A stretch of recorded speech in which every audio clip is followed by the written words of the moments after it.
Good afternoon, ladies and gentlemen.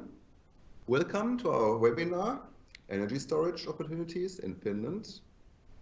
We are Bergmann Attorneys at Law here in Helsinki, and we are proud to present our today's seminar in cooperation with Gaia Consulting, a consultancy for sustainable business, also based here in Helsinki. I warmly welcome, sitting to my right, Solveig Roschier, who is the leading consultant at Gaia Consulting. Solveig will open our webinar today with a presentation about the Finnish battery market and opportunities that exist at different stages of the value chain. On my other side, I welcome Claudia Greiner. Claudia is a partner at Bergmann Attorneys at Law, and Claudia will then follow up after Solveig's presentation with information on the legal environment for energy storage solutions in Finland and some recent developments in related sectors. My name is Peter Jaspers. I'm going to be your moderator today.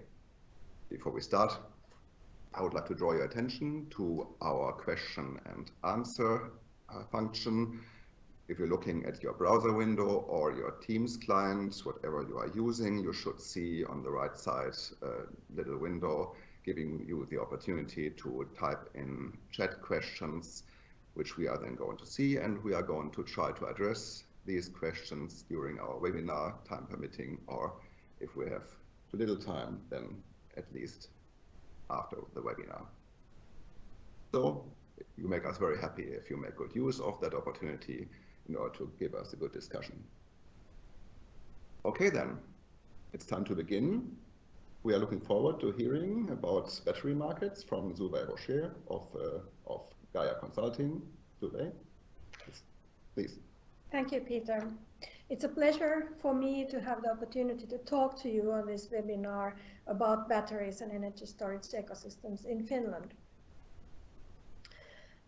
First, I will briefly introduce you to Gaia Consulting, then just a couple of words about the global drivers, then about actors, know-how, networks and interest in Finland. Then I talk shortly about strong themes in Finland for which partners could be needed. And in the end, as conclusions, the rationale and opportunities to base your activities in Finland. We at Gaia Consulting, we are here to support you and your companies in doing sustainable and at the same time competitive business. We have been doing this for 25 years, starting much before the sustainability became recently an increasingly important issue in general. We have about 50 professionals. We have offices in Finland, in Helsinki and Turku, and we have an advisory network that covers 7 locations around the world. During the years, we have been doing projects for more than 700 clients in more than 60 countries. Our services cover all 3 pillars of sustainability. Our strategy and innovation projects help our clients to do economically sustainable business. We can help tackling environment-related challenges in, for example, projects in which we do risk assessments or carbon footprint calculations. We have been covering the social pillar, for example, in mining-related projects in which we have been facilitating difficult discussions between industry and local communities. I will next very briefly talk to you about the global drivers in energy storage. Batteries are a centerpiece in the energy transition. Key drivers for this energy transition are climate change, pollution reduction, and urbanization and mobility. There are 3 main materials used and required in rapidly increasing quantities by the battery industry. These are lithium, nickel, and cobalt. The global battery manufacturing capacity is expected to increase to 4 to 6 times by 2022 compared to 2017 figures. Global demand for lithium-ion batteries is estimated to reach 2 terawatt-hours by 2040, which equals to 55 operational 35 gigawatt-hour so-called gigafactories. Major part of the global battery manufacturing market is presently concentrated in Asian countries and especially China. So, how does the situation look like in Finland? Finland has industry activities and know-how, especially in the mining sector and in certain application areas that I will talk about more in detail later. There are some initiatives for battery cell manufacturing, however, no large-scale operations are at least yet there. Finland has put recycling into the forefront also in the European context. On this slide, you can see the variety of companies having battery-related operations in Finland along the battery value chain. The companies in the header section are in general major European actors in the battery field. In the middle, there are some other research and society actors in Finland which are presented. There are actually quite many mining and refining activities planned or ongoing related to all the three main battery minerals, lithium, cobalt and nickel in Finland. So you can find all this in Finland. There is also existing high level of knowledge related to especially mining and processing materials. Even if mining and refining are clear strengths for Finland, there are efforts and also will to move further up along the battery value chain. There is currently no large-scale battery manufacturing in Finland, even if Finland was kind of a front-runner when the 100 megawatt-hour cell factory was opened in Varkaus in the eastern Finland in 2010. Unfortunately, it was operational only for 3 years. However, I would say that some legacy still exists in terms of knowledge in the Finnish battery ecosystem due to these early operations. On the battery assembly side, investments have been recently made for large-scale battery production line in Salo. The operations are currently scaling up production activities to full-scale activities. There are various discussions and preparations ongoing to be able to host in the future a giga-scale battery cell manufacturing facility also in Finland. On the application side, there are various companies in Finland ranging from digital applications for battery operation management to heavy-duty applications such as electric mining and forestry vehicles, buses and solutions for ferries and shipping. Important application areas are also energy storage and energy management solutions. Finland's long tradition of developing solutions, products and services for demanding environments is reflected also when Finland-based companies integrate batteries into their overall company portfolio. The challenge in battery recycling in Finland, as well as in Europe in general, is that the volumes of waste electric vehicle and industrial batteries are still on a very low level. This limits the business possibilities at the recycling end of the battery value chain. Despite this challenge, there are companies with interesting initiatives in the context of battery recycling and reuse. For example, there is one company that at the forefront of the battery recycling business since 2006 already has operated a waste battery processing facility, and recently the company has invested in a new production line capable of recycling electric vehicle and other low cobalt lithium-ion batteries. When talking about the competencies in Finland, there is good level of know-how regarding the exploration, mining, raw materials production, processing and refining due to the long history of mining. Battery chemistry know-how has increased significantly in the recent past years in Finland. Even if the level of this research is globally competitive, the scale of the activities are still modest. The existing research and education activities in batteries and cells are currently very limited in Finland. In the application areas, the companies are good in integrating batteries into an overall solution, especially when related to traditionally strong Finnish industrial segments, such as heavy-duty machinery and maritime applications. In general, the know-how of battery recycling is at good level in Finland. The research and innovation actions in this area cover the entire battery recycling chain. There are also efforts to utilize Finnish metallurgical and primary raw material know-how to connect battery recycling to primary raw material production.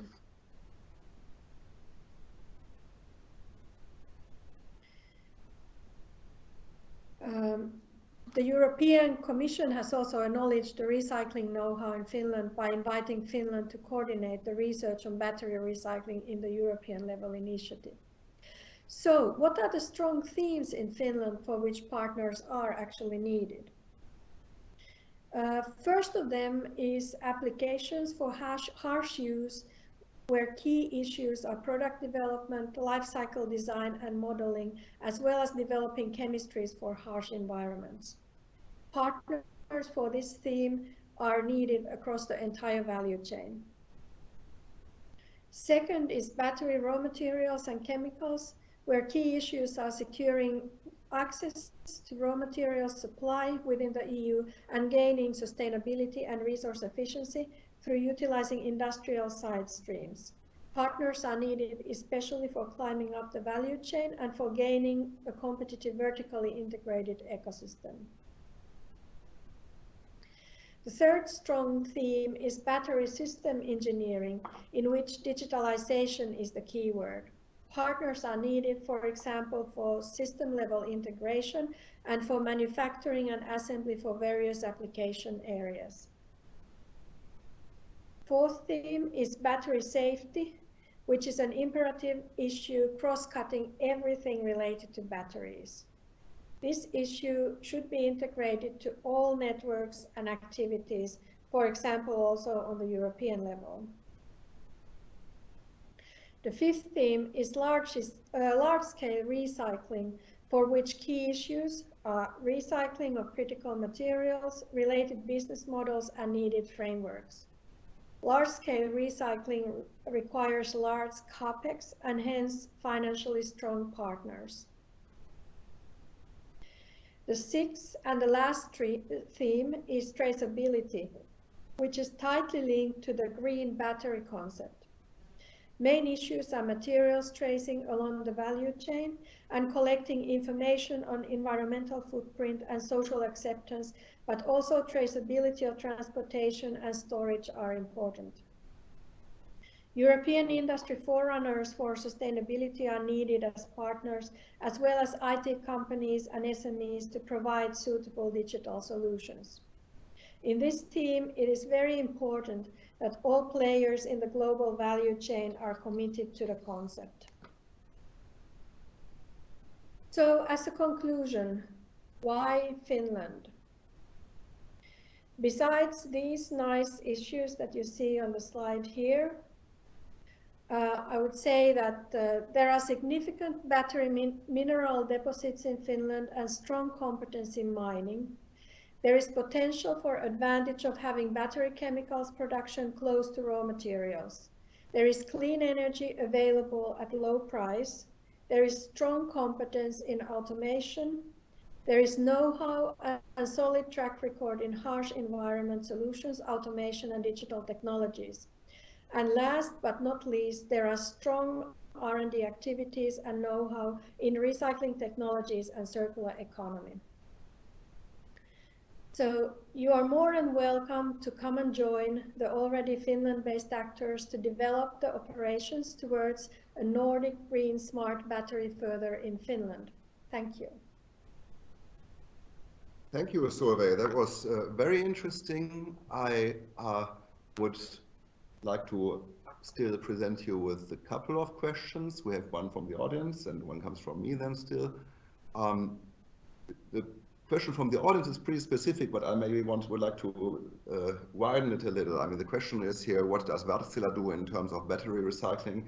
I would like to extend it a little to battery recycling in Finland as a field of business. You have mentioned that there's a lot of R&D work going on. How do you see it? Is this ripe for doing real business in Finland already with battery recycling, or are we still only in the R&D phase? I would say both. There are companies who are active in the recycling business, and definitely many of these companies are looking for partners or already have some partners abroad, and they welcome very much partners to come and work with them on this. Then there are significant R&D going on. There is a big Business Finland finance project going on called Bat Circle on the recycling issues, and also on the EU level, of course, as I said, Finland is leading some EU level activities on R&D based mostly activities, but also companies are involved on recycling issues. Answering to the Wärtsilä question, of course, I cannot speak on behalf of Wärtsilä here, but I know that Wärtsilä is involved in the reuse sector, that they have been acquiring a company that provides a solution to energy storage possibilities for the reuse of batteries. So definitely they are doing that. Okay. Great. And one question from me is that, I mean, the energy storage sector is obviously very diverse. There's a vast variety of enterprises active in it in one way or the other. In your opinion, what kind of businesses have the most to gain from establishing a presence in the Finnish market? Well, I would say that businesses who appreciate what are the strengths in Finland and would like to collaborate together in Finland. So for example, the clean energy or the strong metallurgical know-how, or also the safe society, I would say, or something that there is a vibrant startup scene, or the location between East and West. So those are all issues that are hopefully something that the businesses would value in Finland. Okay. I think that is it for the moment. We can come to more questions as they are coming after Claudia's presentation. So for the moment, I'm very much looking forward to hearing about the legal framework for energy storage solutions in Finland. Thank you, Peter, and thank you, Solveig, for this comprehensive introduction into the Finnish battery market. For those of you whose interest in the Finnish market has been piqued by this presentation, I will now give a short overview on the legal aspect.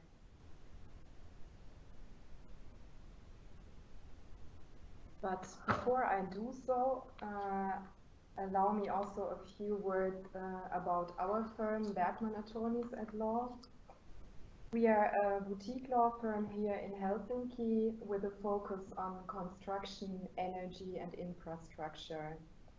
And in our energy practice, we are especially active in renewables and wind power in particular. And another focus of ours is assisting our international clients in bringing their products to the Finnish market, for example, related to power trading, virtual power plants, or smart grids. The services that we offer to our clients cover all aspects of project-related advice, be it project development, transactions, but also financing. We help our clients to set up operations in Finland, to navigate the regulations, and also to get all their contracts in place. And of course, we are also available for assistance with anything that may come up in day-to-day business. But let's move on to the actual presentation. In the beginning, I would like to give you an idea about the general legal environment that foreign businesses encounter in Finland, before I then move on to the specifics of the electricity market and energy storage. I will also address the question of financing of storage projects. And finally, I would like to still highlight some sectors where we have recently seen developments that are very encouraging also for energy storage. Yes, so what makes Finland attractive for foreign businesses? Well, Solveig has already made a strong case for Finland in terms of resources and know-how, but also in terms of the legal culture. Finland offers excellent conditions for a fast-moving sector such as the energy storage industry.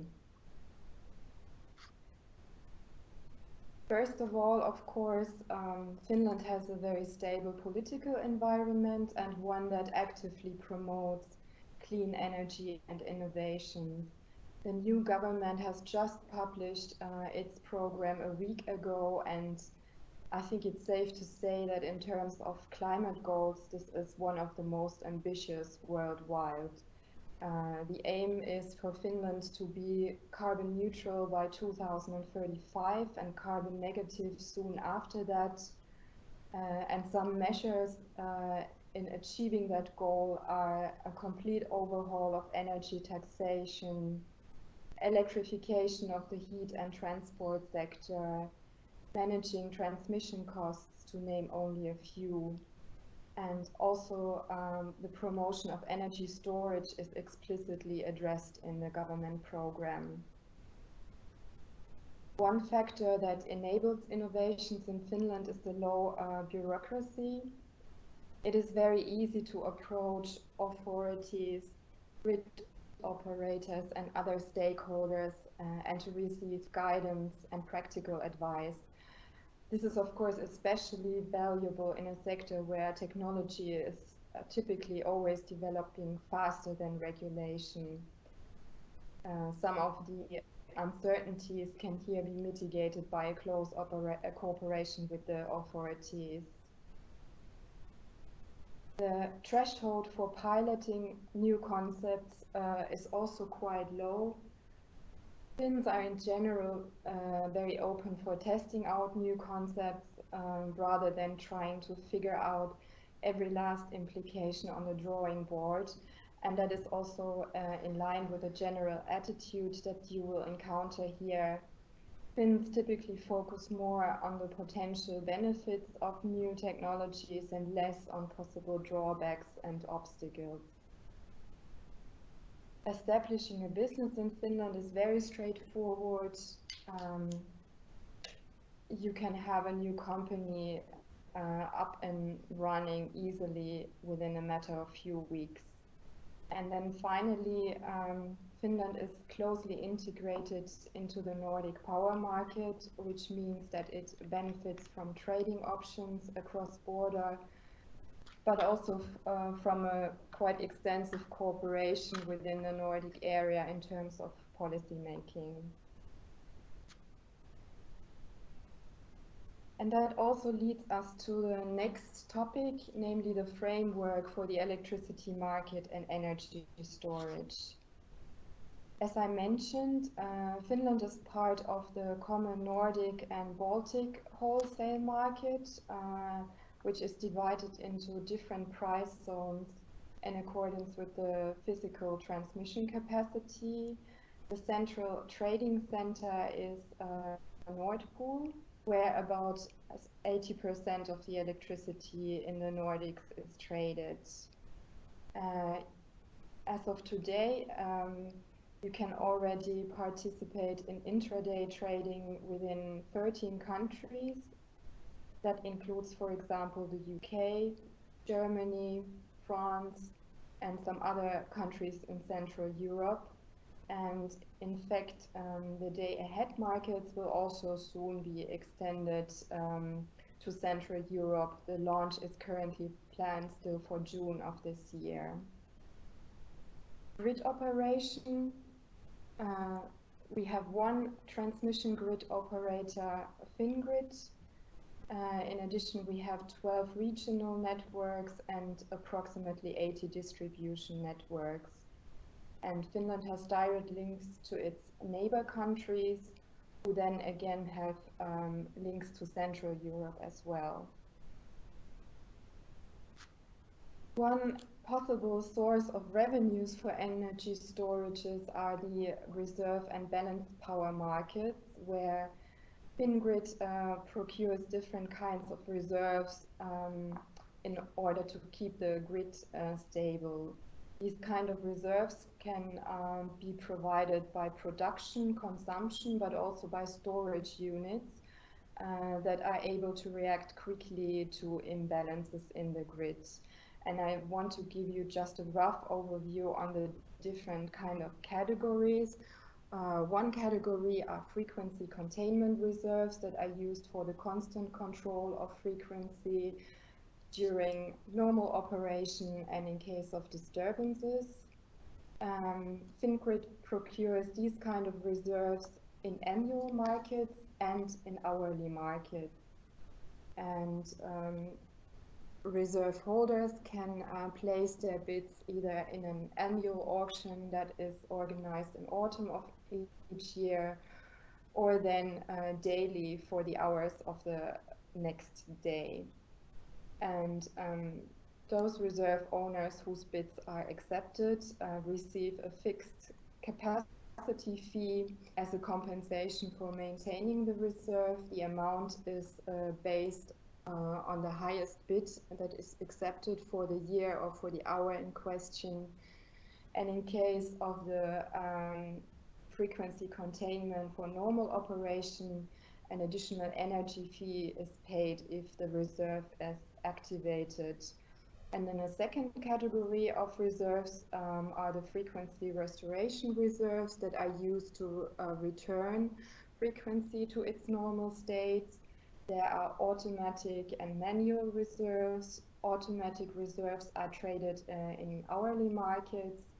Manual reserves are procured from the balancing energy and capacity markets that FinGrid maintains together with the other Nordic TSOs. And again, compensation is paid in the form of a capacity fee and energy fees. Energy storage facilities can participate in all of these markets if they fulfill the technical requirements and pass pre-qualification. Of course, in all of these markets, there are certain minimum bid sizes, which means that one energy storage by itself might not be able to qualify. But there's also the possibility of pooling different storage, production, and consumption units in order to participate in the auctions. For frequency containment, it is currently also possible to aggregate different resources across balancing groups. For frequency restoration reserves, this concept is just being piloted. And eventually the goal is that aggregation of different resources will be possible in all electricity markets. How are electricity storages treated under the law? Well, in terms of legislation, there is very little specific legislation for storages, just as in many other countries. Regulation is still largely based on the distinction between production on the one hand and consumption on the other hand. But it is widely recognized that energy storage is in many aspects a category on its own, and initiatives to adapt legislation accordingly is underway. One of the questions that will need to be clarified in that context is whether and to what extent DSOs shall be allowed to own and operate storages. The starting point here is that this should be possible only in exceptional cases, because storage operation is considered market activity that is somewhat at odds with the neutral role of DSOs. But of course, on the other side, one also does not want to create obstacles for using storages as alternatives to traditional grid investments when it comes to securing supply and grid stability. How this can be achieved in practice still needs to be hammered out. One area where we already have seen movement is electricity taxation. Electricity tax is levied on electricity that is supplied for consumption, and until recently, both the storage of electricity and then the consequent supply was considered consumption, which resulted in a double taxation of storages in many cases. This issue has now been addressed, at least for large battery storages. Feeding electricity into battery storage is tax-free if the storage is a part of the grid or part of a power production facility. And in other cases, the tax-free status can be applied for. The government is monitoring market developments and evaluates whether any further adjustments are necessary. And in the new government program, at least the elimination of double taxation for small batteries and also for different types of storage is explicitly planned. And then with this slide, I just want to give you a visual impression on all the future developments that are still in the pipeline. This is a roadmap that has been suggested by a working group on the topic of smart grids in the end of last year.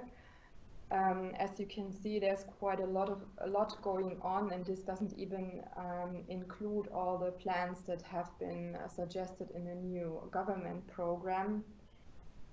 In general, all of these changes are meant to promote the use of distributed resources and to incentivize consumers to optimize consumption and to participate in demand-side response.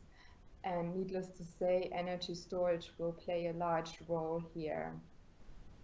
So in conclusion, I think it's fair to say that the regulation on energy storage is still forming, but we are on the right track, and the political will to promote energy storage is definitely there. Besides regulation, of course, another important question is how storage projects can be financed.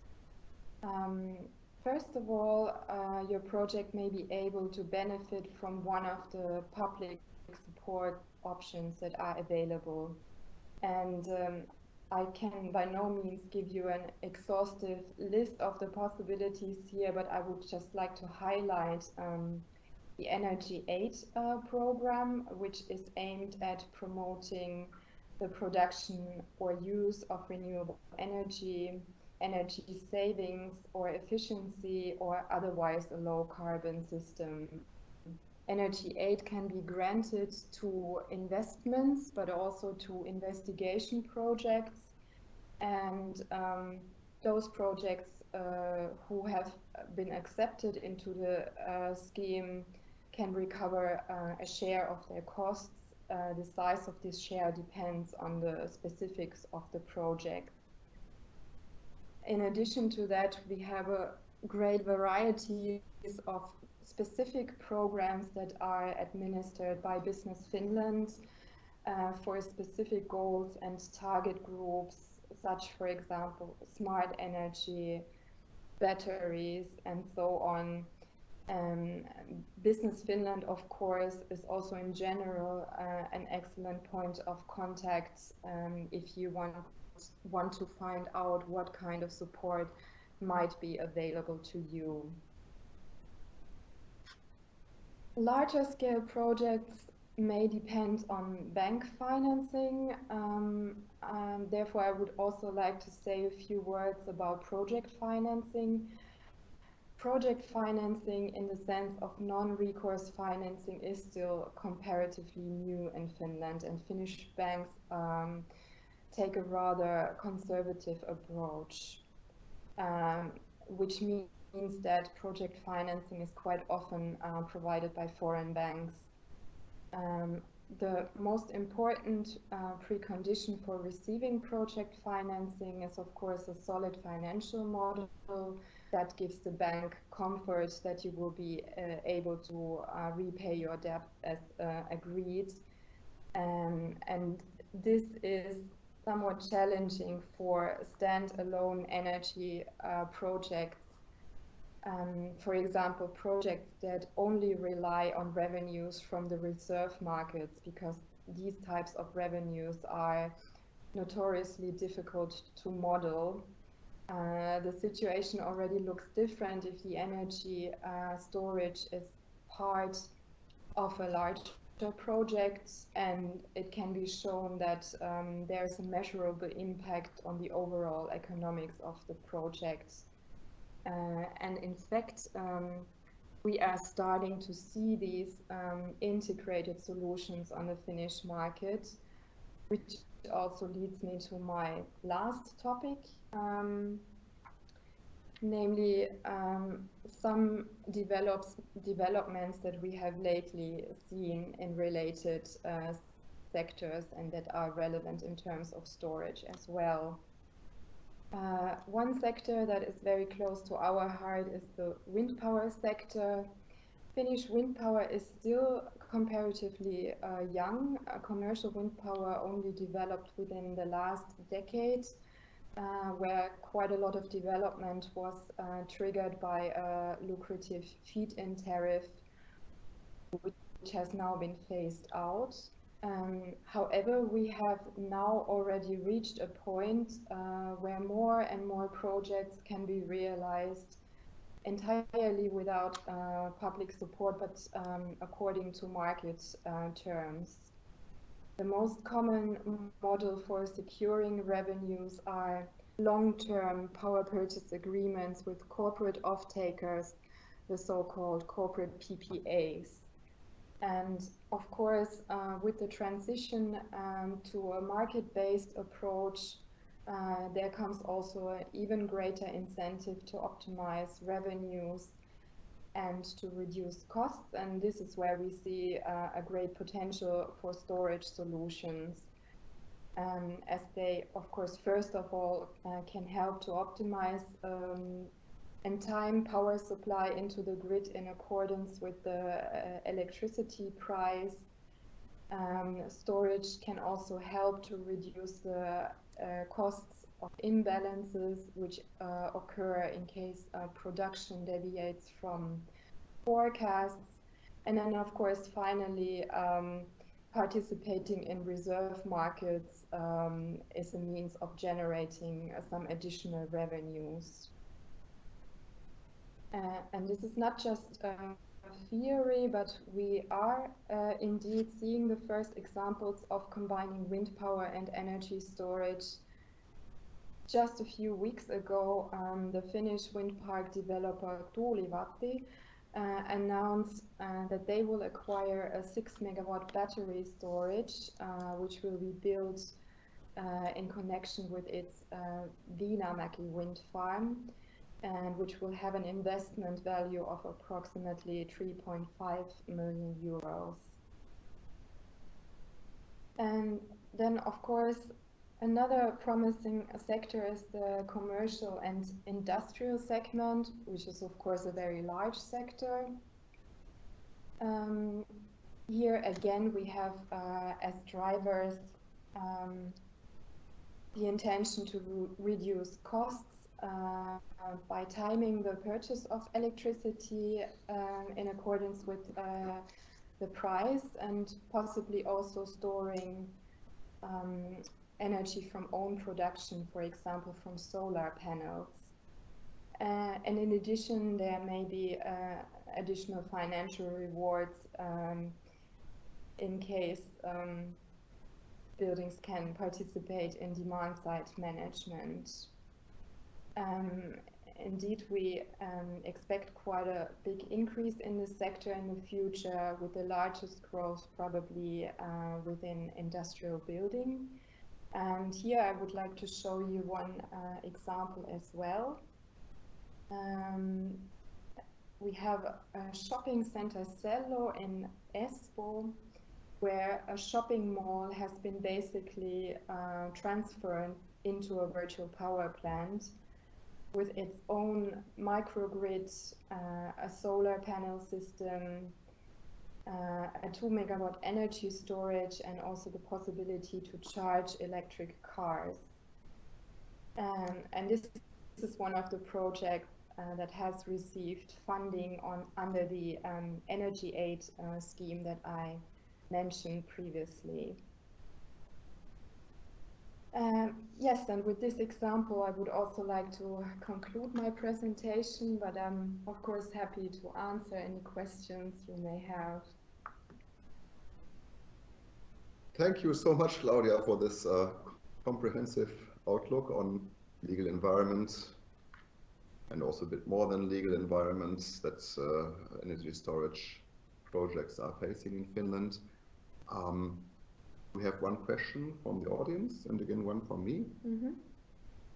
Let's start with the audience. I think that probably goes to you because you touched on several aspects of that point already.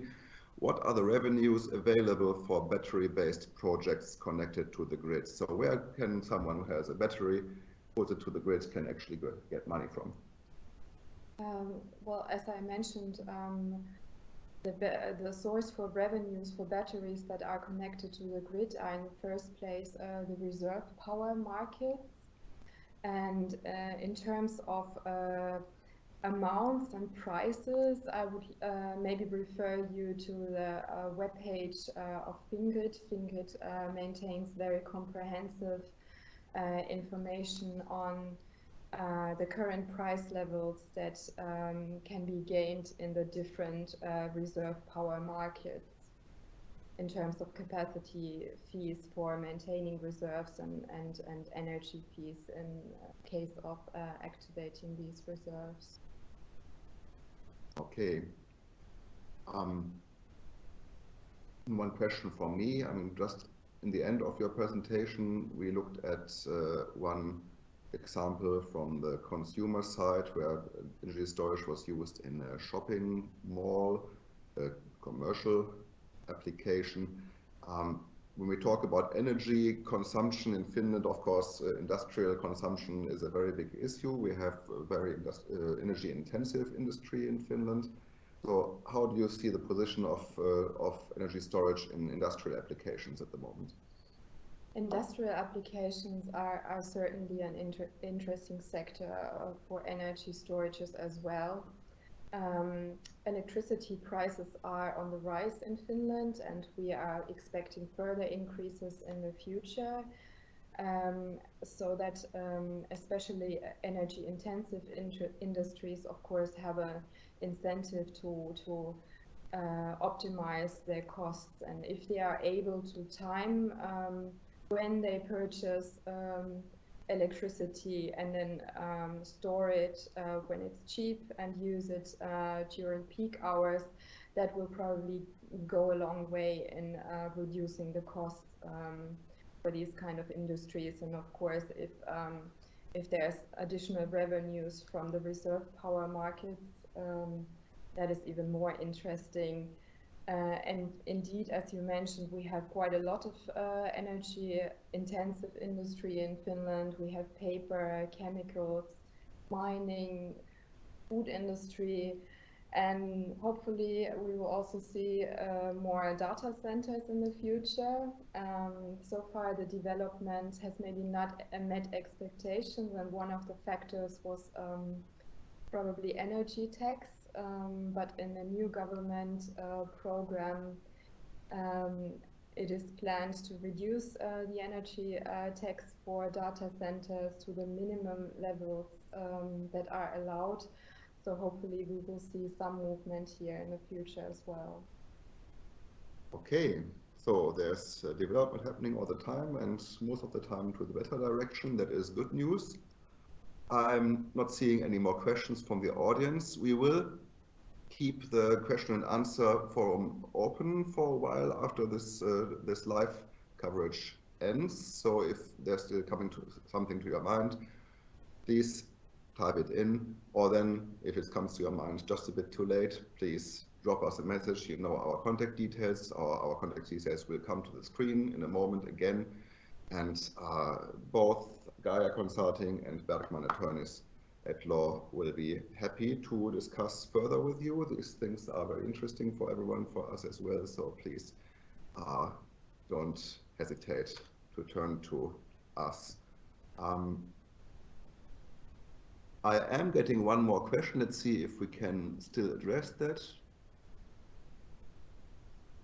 Are there any taxes on kilowatt hours in case renewable electricity producer and consumer are different persons?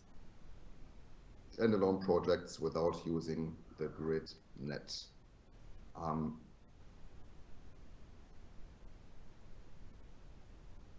I wonder to whom this goes, maybe to Claudia.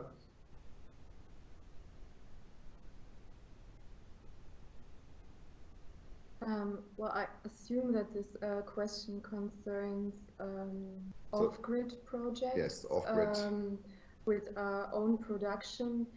Yes, there are in general, there is energy tax also on off-grid projects. The exemption from that are micro projects that don't reach a certain threshold and that produce energy solely for own consumption and don't fit it into the grid. But this threshold is quite low. It's maybe interesting for households, but not necessarily for commercial use. Okay. So, no more questions. Ladies and gentlemen, I think it's time to wrap this up.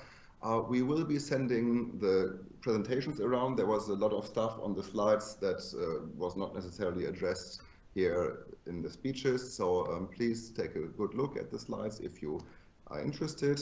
We will also send maybe a couple of links leading to additional material, and also this whole webinar recording will be published in good time, hopefully soon, and you will get a link so that you can listen to all this again or share it with your friends. So thank you very much for your interest. This is it. I hope you come also to our next webinar. You will be informed. And for the moment, I wish you a very good afternoon and a wonderful summer. Bye-bye. Thank you. Bye-bye. Thank you.